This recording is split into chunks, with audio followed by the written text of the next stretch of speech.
This is KUGAN CASSIUS for iFILM London. On the phone today we have got, well, is it Curtis Woodhouse or is it Liam Neeson? I don't know the difference lately. Liam Neeson at the minute, I think. Liam Neeson at the minute. Listen, we'll come on to that in a minute. You've had quite an eventful 3 or 4 days in your whole life, I suppose. Friday night, Shane Singleton, talk to me about this. Now you've had a couple of days to reflect. Obviously, the judges' scorecards were very close, but you didn't get the decision. So, what are you thinking about it now? Have you watched it back, and how do you feel about this now? I've watched the fight back, and the feedback that I've had back. I mean, I spoke to Boxing News yesterday. They had me winning 8 rounds to 2. The worst that anyone had at ringside was me winning by 4 rounds. You know, and during the fight, I just felt so in control. I felt like, I mean, I don't mean this in any disrespectful way to Shane Singleton, but it's one of the easiest fights that I've had in the last 2 years. When you look at the fights that I've been in with, and you know, sometimes, you know, after when I come out of a fight for maybe a week, I can't get out of bed or I can't get off the settee. I feel like I've been in a bit of a car crash. But last Friday night was the easiest fight I've had in a long time. I've got no marks, and there's nothing at all wrong with me. I'm ready to fight again Saturday if I needed to. And I just felt well in control of the fight, and felt like everything had gone my way. I felt like I'd lost the first round, and then I think I won like 7 rounds in a row. And when I went to judges' scorecards, it didn't even cross my mind once that not that I'd not won, that it wasn't even close. And then obviously the when I heard that they said split decision, I was like, wow, no way. And then I looked at Dave Caldwell, and I knew as soon as I looked at Dave that I'd lost, and Dave knew I'd lost, because his face told 1,000 pictures, and he just looked absolutely disgusted. I mean, I was just just shocked. I just couldn't believe it. Listen, when I've lost fight, with my career, I lost to Jay Morris. I lost by 1 round. The fight was live on Setanta. Setanta had me winning 4 rounds to 2, and I never moaned about it. My second loss, I think, then was to Peter McDonough. I lost that by 1 round. Sky Sports had me 1 round up at the end of it. Never moaned about it. The Frankie Gathering fight was a split decision. A lot of people told me that they thought I won.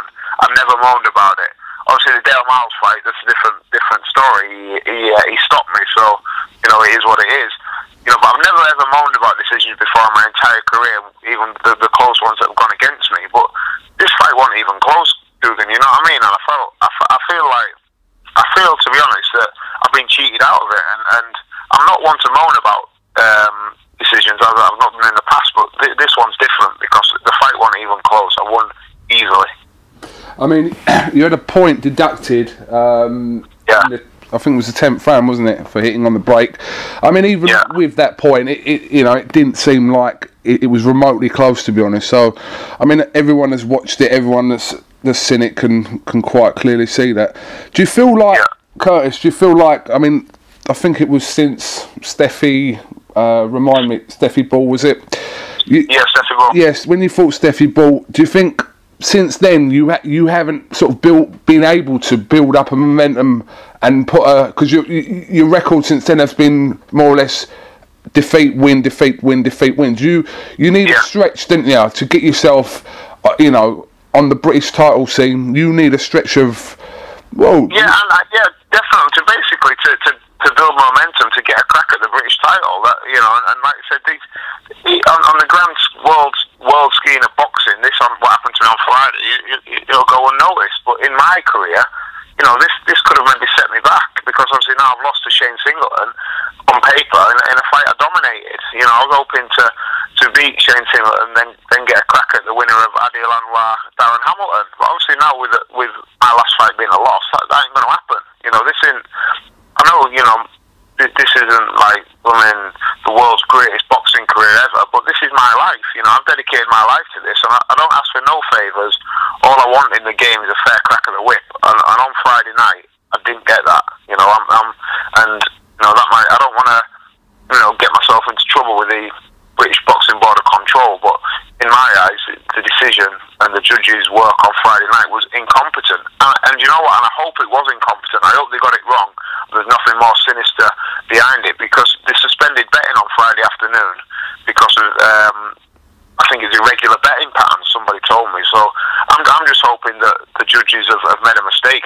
more sinister. You know, because then that'd be a disgrace. Have you and Dave already spoke about a possible rematch with Shane? Yeah, I spoke. Yeah, I mean, my initial reaction after the fight was that's it. Why put myself through this? But you know, after I've stopped sulking for a couple of days, I spoke to Dave, and I believe Dave's made an offer for the rematch. So we'll see what happens with that. But you know, if I'm going to be perfectly honest, I can't see Singleton's team wanting to fight me again. You know, I broke his nose and both his eyes were pouring with blood. So I can't see them wanting to put him anywhere near me anytime soon. But we've made him the offer, so you know, let's see. If he accepts the rematch, then great. I'll go in there and I'll take it out of the judge's hands this time. Maybe put my foot on the gas a little bit more and try and take him out. But you know, if he doesn't accept the rematch, I'll go a different avenue.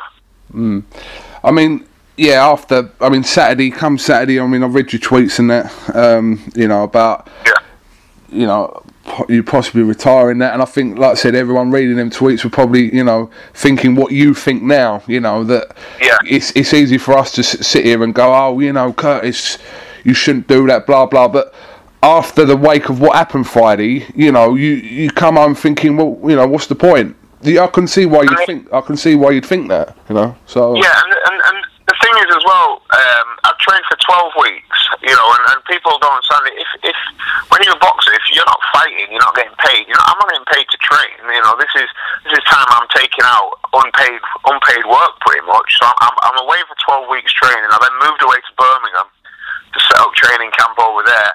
So I've got to pay for accommodation, travel. This costs a lot of money, and then you know to then get ripped off during the fight. You know, I'm sat at home Saturday morning. I'm thinking, well, what? Like you said, what is the point in this? Where am I going with this? If they can do this to me, what is the point? You know what I mean? I might as well go and do something else.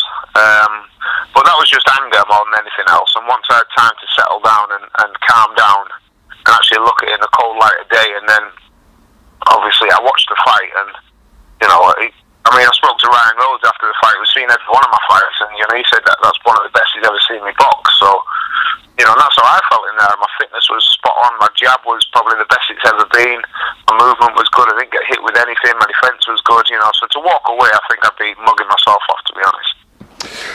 Well, listen, I won't say you're mugging yourself off, but you that would be in the eyes of many as well, and you know that now anyway. That you know you've had 22 fights. You haven't realised your potential yet. You know, because I'm more than confident that you will win a British title at some point. Just like I said to you, you need to build that momentum up. You ain't got me to tell you this, but you know, it's just what I think. You need to build a momentum up, and you need a bit of luck as well, because the other day was ridiculous. So you know, and that would have been 2 wins on the bounce for you, and then you're talking probably another fight, and then you probably would have been there. So yeah, exactly, and that's why, like I said, I was so upset about it, because I feel like it's knocked me back 6 months. But Dave basically said to me, if we can't get the rematch, he says, I'll just match you as if that fight's a win on your record. There's no step back, there's no 6-rounder to kind of bring you back.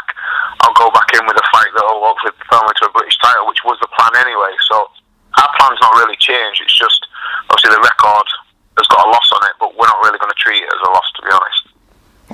Alright, well listen, I'd like to see the rematch, to be honest, and you know, if that isn't the way it's going to go, or they don't want it, or for whatever reason, then like you said, you take a different avenue and you keep going. So yeah, it's good to hear you say that, to be honest.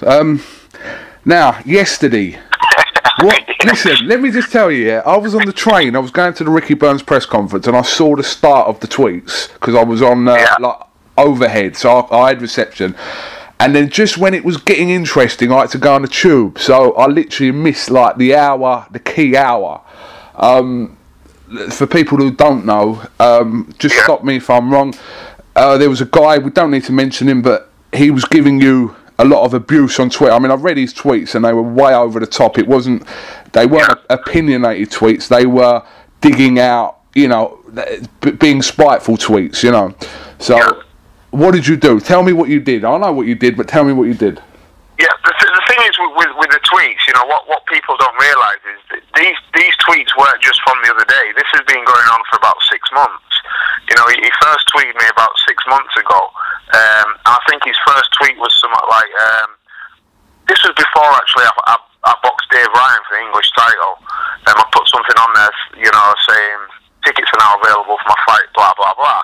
So then he pops up saying, in your English title fight, hope you die in your fight, so you'll be able to go and see your dead dad. That was his opening tweet that he ever sent to me, first ever tweet. So this isn't just, you know, this didn't just happen the other day and I exploded. This has been going on, and then tweets like other tweets along them lines. This has been going on for 6 months. You know, threats towards my family, towards my kids, and things like this. This one just the you're a crap boxer, you're a crap footballer. You know, because I get maybe 50 of them a day. You know what I mean? So this has gone way past that. You know what I mean? And it was just a build up, and you know, the other day was a final straw.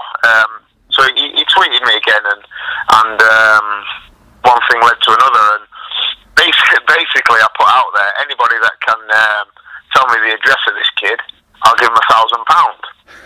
The next thing, so basically I put a bounty on his head, you know, and if you a Twitter bounty, that's a new. Yeah, I put a Twitter bounty on his head, and the bottom line is we're in the middle of a recession here, so £1,000 people are jumping at it. So listen, so next thing, 5 minutes later, you know, I speak to one of my friends who's, how can I put this?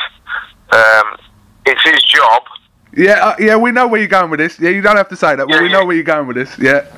Yeah, basically, yeah. He knows people who know people who know people. So he rings me up, right?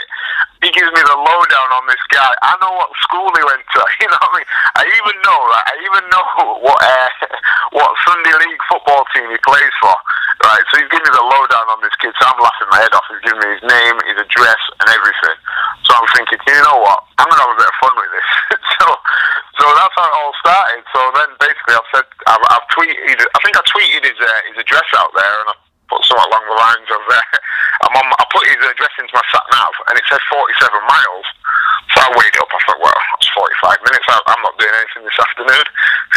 Off we go, kind of thing. So I sent him a tweet saying, "See you in a bit, Jim Bob," and then he sent me another one abusing me back. And I think, well, he probably thought that, you know, I was messing about. And then I sent a tweet of his address. And then all of a sudden he went really quiet. And then I sent one saying I was 17 miles away. I could feel him sweating over you know what I mean? I could feel it. And then I sent him one that was at the top of his road. And I think he sent me one back saying, "No, you're not, you idiot." So I took a picture of his road sign at the top of his road. And then all of a sudden he got really nervous. He started tweeting me along the lines, I'm really sorry, you know, I understand I've gone too far. I've taken this too far. I'm sorry. But I sent him one, "Too late for that, Jimbo. I'm at the top of your road." And then I sent him obviously the picture of his road sign. And that's how it all started. And obviously, and then all of a sudden people started picking up on it and retweeting it and things like that. And then the thing just absolutely exploded from there. I mean, Lennox Lewis sent me a tweet saying he'd read it in the New York Post or something like that. I was like, wow, this has gone mad. It's gone international. It's gone international. Did I get? It's gone international, I said. It's gone international, yeah. Someone from, not Denmark, Holland sent me a tweet. It'd gone in his local newspaper. And man, it was madness, mate. Absolute madness. And this was in the space of like 20 hours, 24 hours, you know what I mean? And it happened 1 o'clock. Was it yesterday it happened? Yeah, it was yesterday. It was yesterday, yeah. It's been that mad. It happened at 1 o'clock yesterday.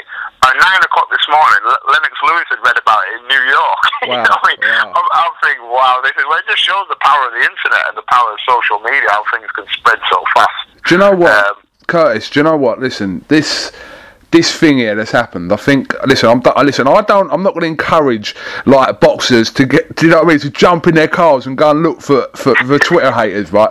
But I think this is a thing that really aggravates me because like doing what I do, I get a lot of. So not a lot. I get a little bit of people going, "Oh, this, that, and the other," or you know, they just general comments which I can ignore. Listen, I do that, I ignore. But as for boxers going into the ring, listen, as we know with people like Kieran Farrell will never be able to box again, right? His career hasn't even started, and he can't box again. When things like this can happen, right, for people to sit at home on their computers, behind their laptops, and start doing this shit, right? And it aggravates me more than when people say things to me. And listen, I couldn't care less if people say things to me, don't mind. But when boxers can go in the ring, can die, let's say how it is, it's a risk, getting punched in the head, can die, and then you have to come read your Twitter and have fucking idiots on there saying things. And listen, the stuff you just told me about saying about your dad and that, I didn't even know that, which makes this even worse for me. You know, to listen to this, it sounds even worse. But I don't know, listen, this Twitter thing, this is just a way, an escape for people who sit there and they see you 10 times in the street, Curtis, and 10 times they wouldn't say anything. If they see you at a show or see you out, they'd probably come up to you and say to you, "Oh, Curtis, how you doing? I'm a big fan," blah, blah. These are the same people. But behind the laptop, behind the screen, they're brave, right? And, you know, you won't stop that. I mean, listen, if it happens again, I think you should start a service, right? I don't know what we're going to call it, but we can video it. iFILM London will come to Yorkshire. We'll follow you and we'll document it. No, seriously. But these people, they aggravate me, and I think what you done yesterday. Listen, it won't stop everyone from writing stuff to people on Twitter in that way. But some people, when they tweet boxers, especially, they may think twice about it, because especially if they're around the same sort of area. Yeah, well, I think, you know, from since what happened yesterday, believe it or not, I've had probably more trolls tweet me today than I've ever had in my life. Just because they want that. The mad thing is, they probably want what that Jimmy had yesterday. They want their little 10 minutes of fame. You know, I got one today, which is still on my Twitter feed, and he sent it to Tony Bellew as well. You know, I don't know if I can say this on your show or not, but you'll have to bleep it out if I can't. But he tweeted me today, and his tweet was, "You dirty little nigger." That was the only tweet he sent. So I clicked on his account to have a look at it, and he'd made one tweet that was only to me. But he's obviously seen what's happened and thought, "I'll have a bit of this. This will get him." What's the worst thing you can say to him? He's probably thought, "That's it," and he sent me that tweet. You know, so I was nearly back in the car again today. Listen, it's not. Listen, what you're saying now, that's fucking disgusting. How can someone say that? Yeah, listen, I don't even know. Honestly, I don't even know how to respond to that. That, to me, you're right though. People are sort of, you know, I mean that guy's Twitter followers went up as well. I mean, people started following that guy as well, and I think to myself, you know, this is you're sort of you're doing the thing you feel that you need to do, but at the same time you're also giving them a little bit of exposure. So you're in your head you're thinking what?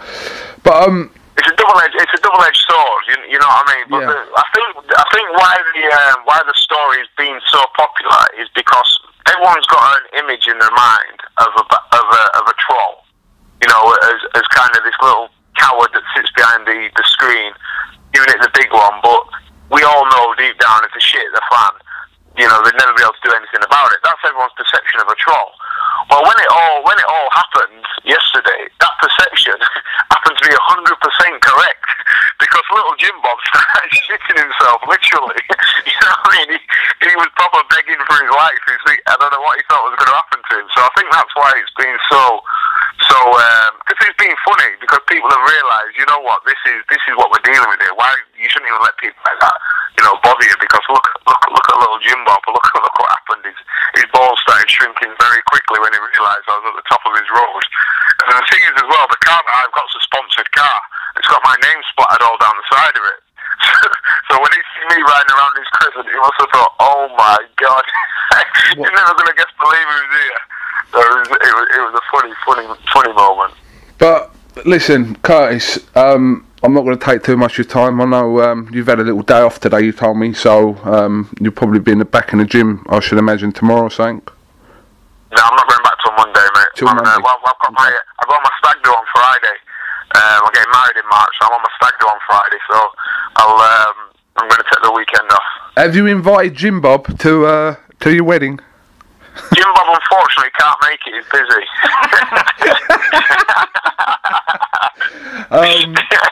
But listen, Curtis, just to sum up, listen, first of all, thank you very much for talking to iFILM London. Like I said, we do these things on the phone now because you're 230 mile away from where I am. It's not always possible to pop round and... Hey, listen, I proved yesterday, if you want it enough, you'll travel.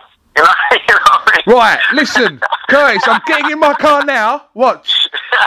I'm getting in my car now. No, listen. Listen, first of all, like I said, the Shane Singleton thing, it'll take a few days to probably, for you to think it. As soon as your next fight's on the horizon, I'm sure that will start to disappear. So let's hope you get the rematch with him, because I'd like to see that again, and hopefully justice is done with that. Good thing you're not retiring, and keyboard warriors, watch the fuck out. Seriously. I'm gonna threaten people with you now. You do know that. Someone give it to me. I'm tweeting. Right, that's it. At Curtis Woodhouse. What your Twitter's Woodhouse Curtis, isn't it? Your Twitter. Woodhouse Curtis. Woodhouse Curtis. Yeah. So we'll start a little service. Yeah, I've had some funny tweets, like people saying when Chuck Norris gets a bit of bollocks, he texts Curtis Woodhouse to come round, and that's some really funny tweets like that, man. And did you see the tweet I sent today? Go on, tell me. I haven't seen it. I don't think. If you tell me what it is. I've sent a tweet today. I was sat on my sofa and I've got a Superman onesie. I sent a tweet, sat on my settee, my Superman onesie, I'm having a cup of tea, saying, I can't wait to get out of my work clothes. I want to watch the horse racing.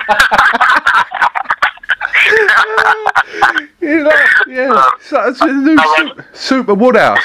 There's a comic book character in the making here. I can see it already. I've had a good laugh with it. It's been funny.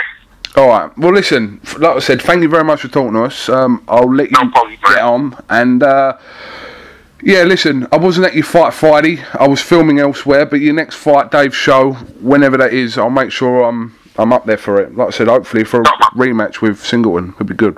Yeah, I hope so, mate. Appreciate the support, Kugan. Keep doing your thing, man. No problem. Right, this is KUGAN CASSIUS with Taken star Liam Neeson. Curtis Woodhouse. Fuck Liam Neeson. This is Curtis Woodhouse for iFILM London. Thank you very much. Alright, guys. Nice one.